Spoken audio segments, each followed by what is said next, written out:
ampersand .o and then ampersand.c, and every time I ran it using this, it was saying, okay, yeah, let's clean it up. It was basically saying, okay, the object file is using this structure, bin object source, and because I'm saying take everything and copy it and paste it into this and look for this file, like it's saying, okay, I cannot find like a .bin / obj / src / let's say I have some like 01 dot or / file .c. It says I cannot find it, and it cannot find it because again it's not in there, it's in our source directory. And for this, when we add actually this variable, basically the object directory, it will take from the objects file, it will take this part of, because we already declared it here, it will take this part and then it will ignore it. And because I'm saying, okay, use the ampersand, it will say, actually it's this part, it will look at this part and will paste it here, and will actually look for source gen1 file.z, and in this case, hooray, it will manage to find it. Next we look at, now we go into the recipe, we say, this is like I'm calling the PowerShell and say, okay, create a new directory. So one of the problems I encountered was that if the object file was not yet created, creating it required to have a folder that is like this. Basically, it cannot find this folder structure and gave me an error. So basically, I'm trying to I'm saying, okay, create me a new, every time create me basically this folder. And this is the interesting part, because this ampersand at d is basically another occult Makefile variable that actually I couldn't find it. It wasn't listed, I think, in a documentation, but it basically says this the recipe, like the object, take the directory part of it, basically. So if let's write it here, like the bin, the obj src 001, let's say file .o, like where this part of the recipe says that in order to make this file, okay, let's have it like this. Sure.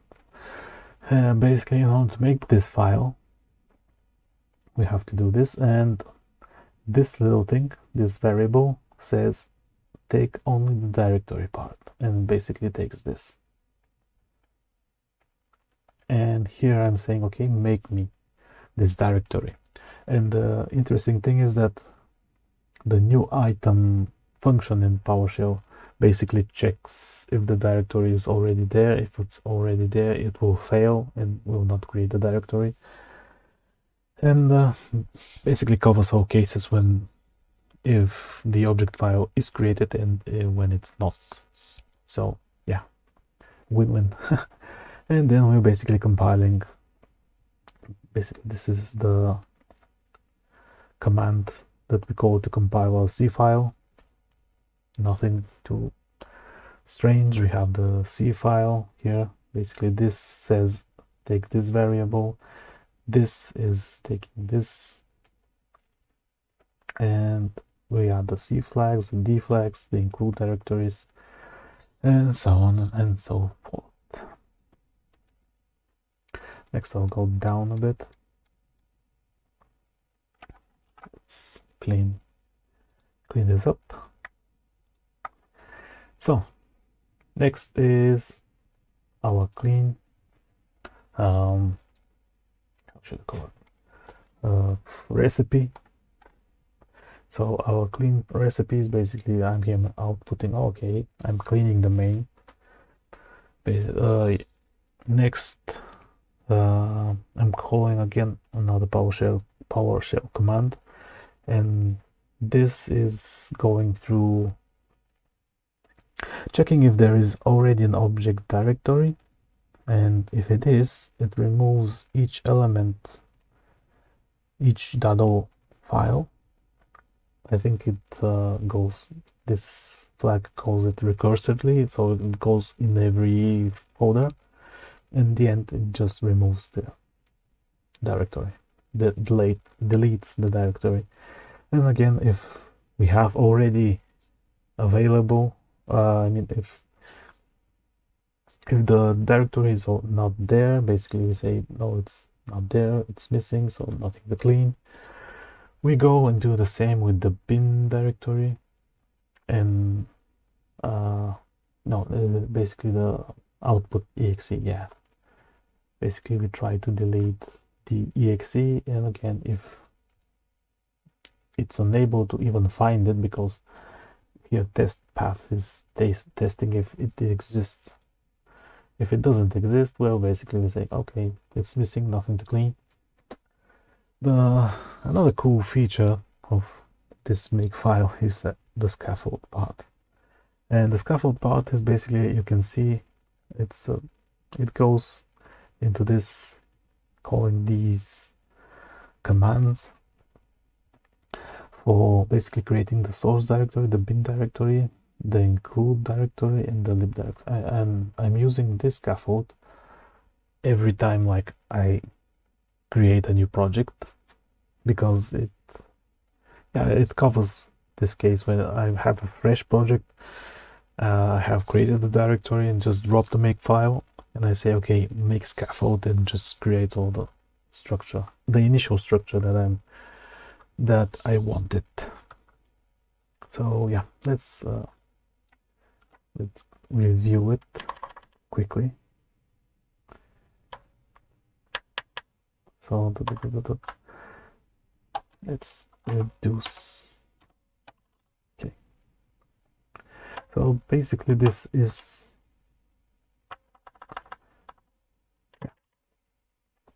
basically it creates the command here. There's a variable folder name, and each time it's like a different folder that I declared previously in the Makefile, and basically does the same like above. Let me delete this. So basically above I use the same logic where I'm testing the path. If it exists, then I do nothing, and I write to the console like okay, we have this folder, and that's okay, and the status is okay. Otherwise we create a new item, type directory path folder name, which is every time different. So basically this creates this, no, let me see, yeah, it doesn't create the object directory, but creates like this, then it's like the includes, and yeah, all the folder structure.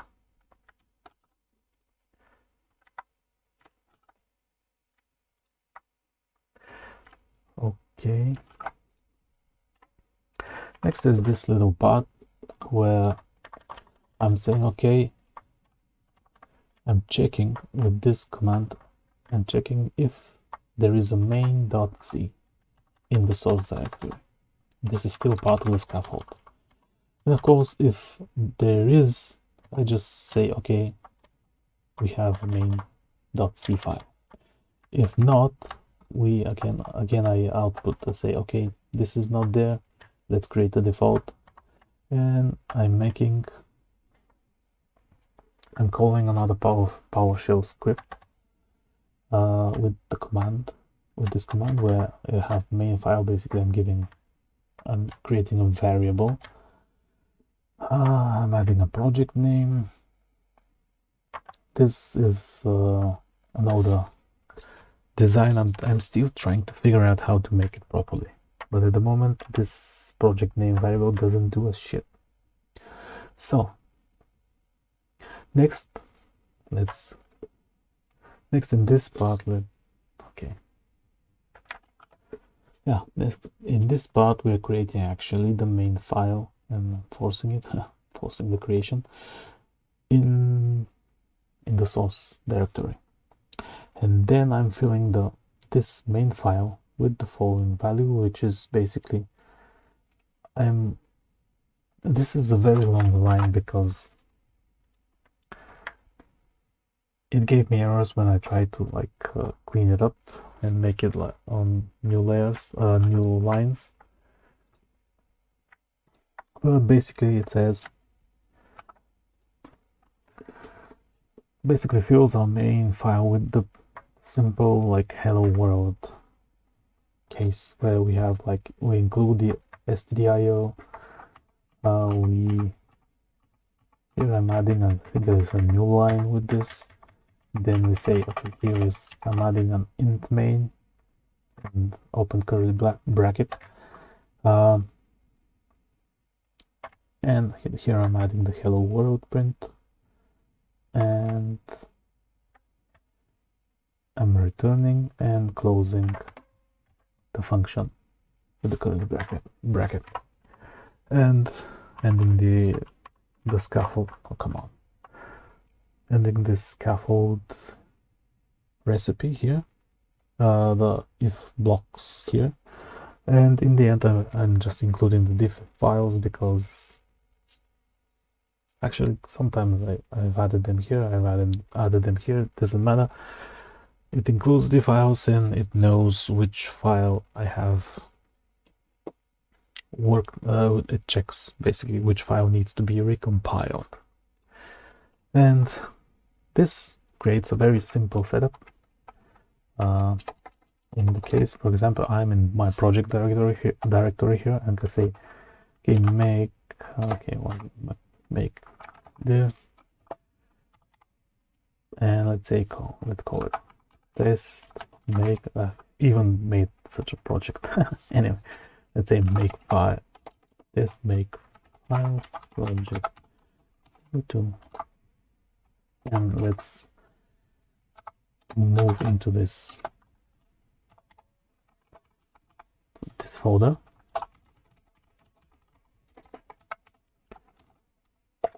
Okay, now we are in the project, in the folder. We're listing, it's nothing there, and I have this little PowerShell remembers my command, so I can say copy item, and here is my path to my basic Makefile, basically this file, and I'm saying go to copy into the current folder, and all I say is make scaffold, call it, and you'll see right now it's doing this. It's not very silent, but basically makes source bin include lib, says make main is not present, so it's creating the default, and it's created the main file. And if I say ls here, and we see we have all of our directories here. If I quickly check, we see we have a main file. So if I say make run, it goes in and makes the object file, basically does this, and runs the